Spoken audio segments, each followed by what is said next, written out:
सो hey guys welcome back. स्वागत है आप सभी लोगों का एक और नई वीडियो में। पोकेमॉन वर्ल्ड में ऐसे काफी सारे पोकेमॉन है जो कि दूसरे पोकेमॉन में ट्रांसफॉर्म हो सकते हैं, जैसे कि डिटो या फिर ज़ोरवार्क। बट ऐसे कुछ ह्यूमंस या फिर कैरेक्टर्स भी है जो कि पोकेमॉन में ट्रांसफॉर्म हो सकते हैं। और आज हम ऐसे टॉप 10 कैरेक्टर्स को देखने वाले हैं जो कि पोकेमॉन में ट्रांसफॉर्म हो सकते हैं। और हाँ, साथ में ये वीडियो आई एम पोकेटीबर के साथ कोलैब वीडियो भी होने वाली है। तो हाँ, वीडियो काफी इंटरेस्टिंग और यूनिक होने वाली है। वीडियो को लाइक करना मत भूलना और साथ में चैनल को सब्सक्राइब करके बेल नोटिफिकेशन को भी इनेबल कर देना। एंड अब वीडियो को स्टार्ट करते हैं। Let's get started.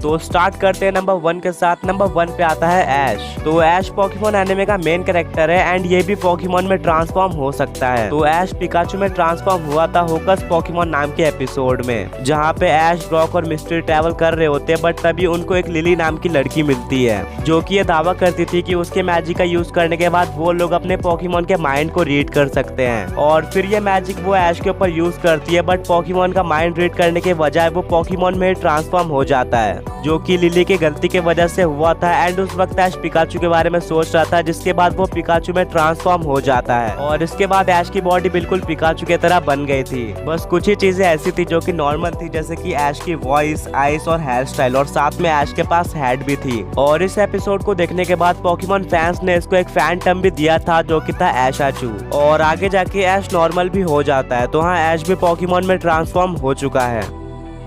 नंबर 2 पे आता है बिल। बिल अगर तुम लोग इसको नहीं जानते ना तो बता दो भाई, ये काफ़ी ज़्यादा फेमस है अपने एक इन्वेंशन के लिए, क्योंकि भाई इसने पोकेमॉन स्टोरेज सिस्टम जो है वो बनाया था। इसको हमने एनिमे और गेम्स दोनों के अंदर देखा है, लेकिन एनिमे के अंदर हमने जो बिल देखा था लाइट हाउस के अंदर, वहाँ पे भाई वो ट्रांसफॉर्म नहीं हुआ था किसी पोकेमॉन में। बस उसने कॉस्ट्यूम पहन रखी थी, जो कि कोई भी पहन सकता है, कोई भी मतलब उसको उतार के वापस से बन सकता है नॉर्मल, क्योंकि वो मतलब ट्रांसफॉर्म नहीं हुआ था कह सकते हैं। लेकिन गेम्स के अंदर जब पोकेमॉन फायर रेड तुम लोग खेलोगे, वहाँ पे भाई तुम देखोगे जब बिल के घर पे कि वहाँ पे वो एक्चुअली में एक क्लेफेरी के अंदर ट्रांसफॉर्म हो गया होता है अपनी एक मशीन की मदद से। उसने एक मशीन बनाई थी उसकी वजह से, तो मतलब वो एक्चुअली में ट्रांसफॉर्म हुआ था। और फिर भाई जो कैरेक्टर रहता है हमारा मेन कैरेक्टर, उसको जाके ठीक करना होता है बिल को, और उसको भाई वापस से ठीक करके वो इंसान बन जाता है। यानी कि वो एक्चुअली में भाई एक पोकेमॉन के अंदर ट्रांसफॉर्म हुआ था। तो ऑब्वियसली भाई हम बिल को कैसे भूल सकते हैं। जिन्होंने पोकेमॉन फायर रेड खेला है उन सबको इसके बारे में अच्छे से पता होगा, या फिर नहीं भी खेला तो एक्चुअली बहुत पॉपुलर है, शायद सब लोग अच्छे से जानते होंगे। तो यार इसको तो इंक्लूड करना ही था।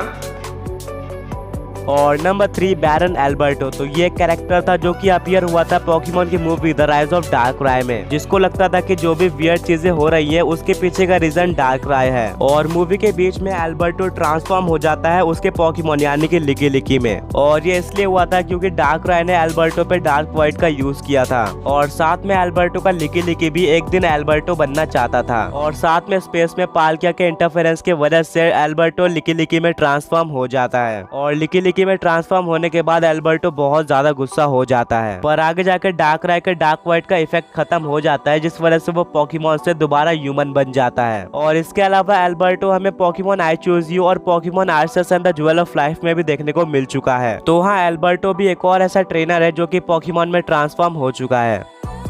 नंबर 4 पे आता है रियुगा। अब यार रियुगा को अगर तुम लोग नहीं जानते, ये पोकेमॉन मांगा का एक कैरेक्टर है। और यार ये लिटरली पोकेमॉन मांगा के अंदर एक ज़ैक्रोम के अंदर ट्रांसफॉर्म हो गया था। यानी कि यार ये एक लेजेंडरी पोकेमॉन के अंदर ट्रांसफॉर्म हुआ था। तुम देख सकते हो ये पूरा का पूरा ज़ैक्रोम बन गया था। बस इसका जो सर था वो थोड़ा बहुत ह्यूमन जैसा लग रहा था, इसके जैसा ही लग रहा था। बाकी ये पूरा भाई एक ज़ैक्रोम में ट्रांसफॉर्म हो गया था, जो कि बहुत सही चीज़ है। और एक्चुअली इसकी जो पावर्स थी ना वो भी बहुत ज़्यादा बढ़ जाती है भाई। ये एक बंदे को पंच मारता है और लिटरली एक पंच में उसको मार डालता है, हम ऐसा मान सकते हैं। तो इसकी पावर भी एकदम नेक्स्ट लेवल लेजेंडरी वाली हो जाती है। तो डेफिनेटली इसको तो लिस्ट में लेना ही था।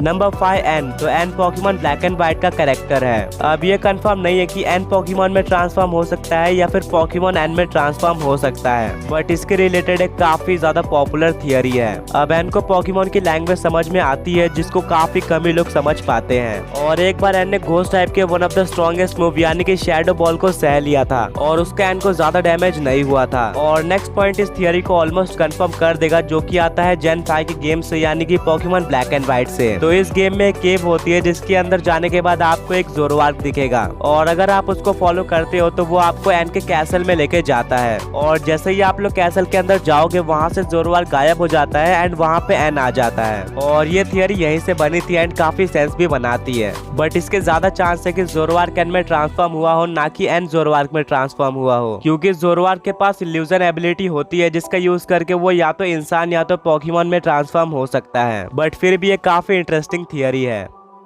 नंबर 6 गेंगार। गेंगार एक घोस्ट टाइप का पोकेमोन है और हम सभी का काफी फेवरेट है। गेंगार के बारे में भी तुम लोगों ने ये चीज काफी सुनी होगी कि भाई ये पहले एक इंसान था। ये चीज एक्चुअली इसकी पोकेडेक्स एंट्री में लिखी हुई है कि भाई इस पोकेमोन को यानी कि गेंगार को ना ट्रैवलिंग कंपेनियंस बनाना बहुत ज्यादा पसंद है, लोगों को अपना दोस्त बनाना बहुत पसंद है, क्योंकि एक टाइम पे पहले खुद भी इंसान हुआ करता था, ऐसा इसकी पोकेडेक्स एंट्री में लिखा हुआ है। और यहाँ तक कि भाई इसीलिए लोगों को मार मार के उनकी लाइफ भी ले लेता है। तो एक्चुअली मतलब भाई गेंगार पहले खुद भी एक इंसान था, उसके बाद में ये पोकेमोन बना। अब ये कैसे पोकेमोन बना वो तो पूरी स्टोरी एक्सप्लेन नहीं करी गई, पर हाँ इसके पोकेडेक्स में बस ऐसा ही बताया गया कि हाँ भाई पहले गेंगार भी एक इंसान हुआ करता था, बाद में ये एक पोकेमोन में ट्रांसफॉर्म हो गया। तो अब यार गेंगार भी क्योंकि पहले इंसान था फिर पोकेमोन बना, इसीलिए इसको भी हमने लिस्ट में लिया है।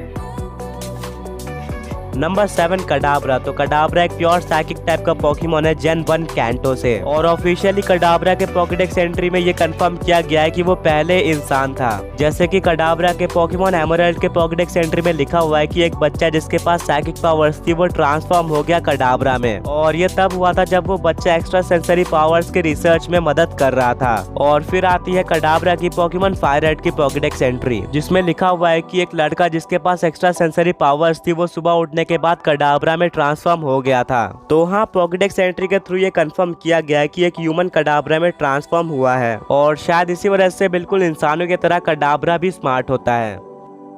नंबर 8 पे आता है यमास्क। ये भी एक घोस्ट टाइप का पोकेमोन है यूनोवा रीजन से।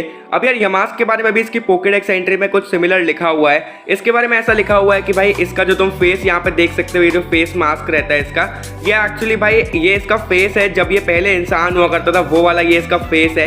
और कहा जाता है यमास्क भाई कभी कभी अपने पुराने वाले इस फेस को देख के बहुत ज़्यादा रोता है। तो अब यार ये इसकी पोकेडेक्स एंट्री में क्लियरली मेंशन किया गया है कि ये पहले जब इंसान था तब इसका फेस ऐसा था, यानी कि ऑब्वियसली पहले भाई ये एक इंसान हुआ करता था, बाद में ये पोकेमोन में ट्रांसफॉर्म हो गया। अब बिल्कुल गेंगार की तरह यहाँ पे कुछ बताया नहीं गया ये कैसे ट्रांसफॉर्म हुआ, बस इतना बताया गया कि हाँ भाई ये भी पहले इंसान हुआ करता था, बाद में पोकेमोन में ट्रांसफॉर्म हो गया। तो इसी वजह से हमने इसको भी लिस्ट में लिया है। और नंबर 9 स्पिरिटूम। स्पिरिटूम एक घोस्ट और डार्क टाइप का पोकेमोन है जनरेशन 4 यानी कि सिनो रीजन से। तो स्पिरिटूम के पॉकेडेक्स एंट्री में ये बताया गया है कि एंशिएंट टाइम में काफी सारी आत्माएं इंसानों को परेशान कर रही थी, और उसके बाद कुछ मॉन्क्स ने मिलकर उन सारे स्पिरिट्स को एक कीस्टोन में कैद कर दिया, और वही कीस्टोन बाद में जाके स्पिरिटूम बन गया। तो हाँ स्पिरिटूम के अंदर 108 ह्यूमन स्पिरिट्स हैं। इसका मतलब एक इंसान स्पिरिटूम में ट्रांसफॉर्म नहीं हुआ है, बल्कि 108 इंसान मिलकर स्पिरिटूम में ट्रांसफॉर्म हुए हैं। नंबर 10 पे आती है फ्रोजलेस। अब यार फ्रोजलेस के बारे में उसकी पोकेडेक्स एंट्री में ऐसा कहा गया है कि फ्रोजलेस एक्चुअली पहले एक वुमेन थी, एक औरत थी, जो कि भाई एक काफ़ी ज़्यादा स्नोई माउंटेन पे घूमने के लिए आई थी, और यार वो उसी माउंटेन पे गुम हो गई थी, और उसके बाद वो वहीं पे मर गई, जिसके बाद उसका वापस से जन्म हुआ और वो एक पोकेमोन यानी कि फ्रोजलेस बन गई। यानी कि तुम कह सकते हो पहले वो एक इंसान थी, उसके बाद वो फ्रोजलेस में ट्रांसफॉर्म हो गई, वो फ्रोजलेस बन गई। तो इसीलिए भाई फ्रोजलेस को भी हमने लिस्ट में लिया है। तो बस आज के लिए इतना ही था। वीडियो को लाइक करना मत भूलना, और चैनल को सब्सक्राइब करके बेल नोटिफिकेशन को भी इनेबल कर देना, और साथ में आई एम पॉकेटूबर के चैनल को भी चेकआउट करना मत भूलना। और हाँ दोबारा मिलेंगे एक और ऐसे ऑसम वीडियो के साथ। Until then peace out.